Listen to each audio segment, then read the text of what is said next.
there's a student who goes to her school, okay?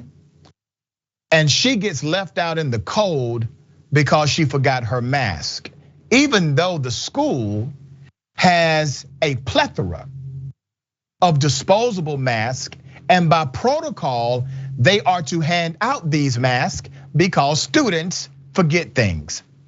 But she was not given the mask. Let me take you to DeKalb County. This was also another story in Georgia. Many parents in DeKalb County say they have issues with the way the school district is handling the Omicron variant of COVID-19. One woman says her daughter was locked out in the cold because she forgot to bring a mask to school. Mother Tabricia Perry, let's put up the picture, told Channel 2's Taisha Fernandez that her daughter showed up to Cedar Grove High School without her mask, despite there being a box of disposable masks at the front door. School administrators would not give one to her daughter and would not let her inside the building, according to the reporting of Channel 2 Action News.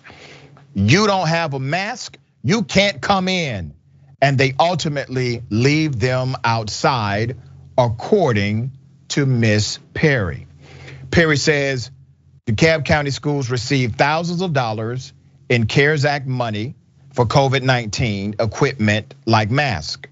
So she was furious when her daughter was denied one. There's no reason why I should be getting a call from my daughter saying, look, you have to come back and pick me up, she said.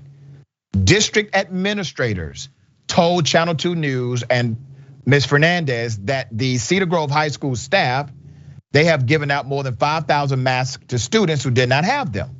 They added that masks are supposed to be given to how many? All students when they need one. It is a policy. I'm being very straightforward. In 40 years of public health, I've never seen anything like this transmissible and spread this quickly as Omicron, says Dr. Kathleen Toomey. We have to make every effort possible to ensure that children can safely remain in schools.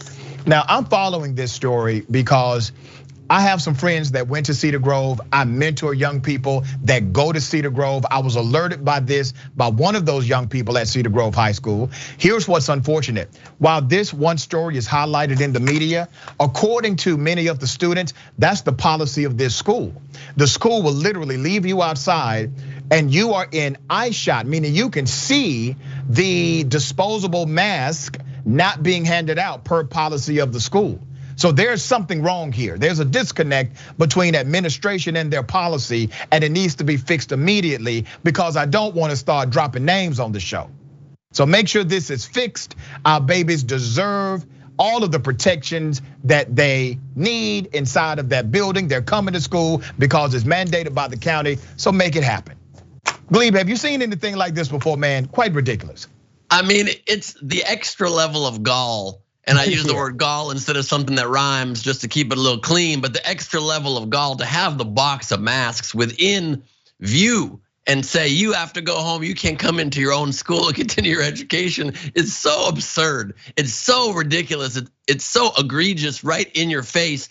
It's amazing, and I'm stunned to see people working at public schools that just don't have the ultimate passion and don't deliver it like they should. I've never seen that before. I've said for years, you wanna fix a lot of problems in this country, what you gotta do is flip the salaries of Congress and teachers, Congress and people that work at public schools. You're gonna see problems fixed quicker. You're gonna see real public servants then in Congress, and you're gonna see people being paid properly to work in our schools and get out some of these bad apples at the same time that just don't care and are there to be vindictive and mean towards students. The only positive is that this child got a day off school. She should be able to choose when it happens, but I wouldn't have complained back in the day. And I want to say this, I love school teachers, I support educators, I was adopted by a school teacher, I owe my life to a school teacher. But when bad school teachers exist or bad administration and faculty exist, things like this happen, and it creates a culture where our students feel as if they are not worthy of their support and their love, and I make sure that I change the narrative.